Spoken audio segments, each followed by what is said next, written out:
Assalamualaikum warahmatullahi wabarakatuh. Perkenalkan, nama saya Muhammad Ryan Ryansyah dengan NIM 22503027111123 dari kelas G.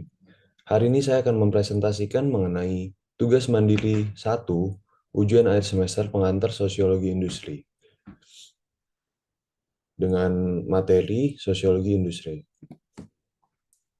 Oke, pertama saya akan menjelaskan mengenai pengertian dari sosiologi industri itu sendiri.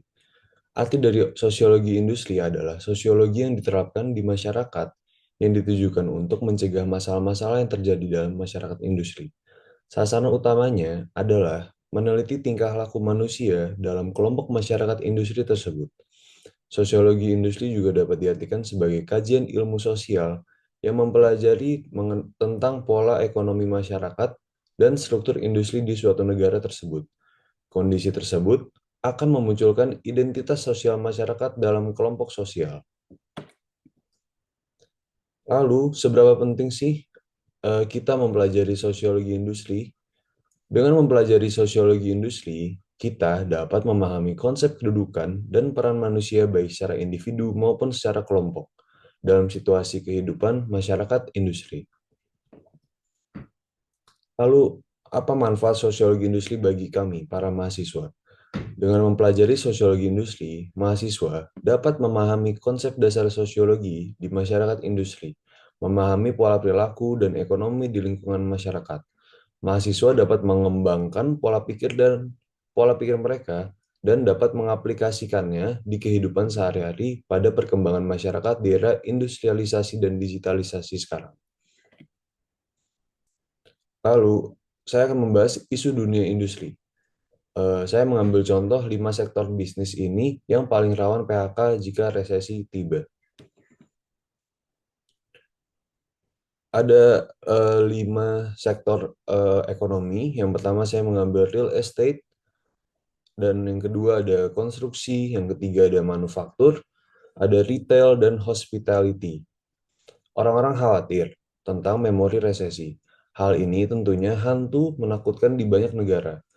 Bagaimana bisa sebaliknya? Inflasi yang terus tumbuh perlahan menyebabkan gejolak pasar saham dan perusahaan mulai bersiap-siap menghadapi kemungkinan terburuk. Salah satunya pemutusan hubungan kerja atau yang biasa kita kenal dengan PHK. Menurut Cory Kantega, seorang ekonom senior di LinkedIn, pekerjaan yang pertama hilang ketika resesi melanda adalah pekerjaan yang bergantung pada pengeluaran konsumen dan orang-orang yang memiliki pendapatan yang dibelanjakan. Lalu menurut Kepala Ekonom ZipRecruiter, Julia Pollak, industri yang membutuhkan banyak modal seperti manufaktur dan real estate juga cenderung menderita selama penurunan pertumbuhan ekonomi dan kurang tahan dengan resesi. Hal itu akan berlaku untuk resesi berikutnya, mengingat kenaikan suku bunga dan rekor inflasi yang tinggi. Pollak juga memperkirakan bahwa industri-industri ini akan mengalami penurunan serupa dalam pekerjaan jika resesi akan segera terjadi, karena orang cenderung menunda pembelian besar, termasuk rumah dan mobil baru, selama penurunan ekonomi tersebut. Baik, terima kasih atas perhatiannya. Sekian penjelasan mengenai sosiologi industri yang dapat saya berikan. Terima kasih atas perhatiannya. Wassalamualaikum warahmatullahi wabarakatuh.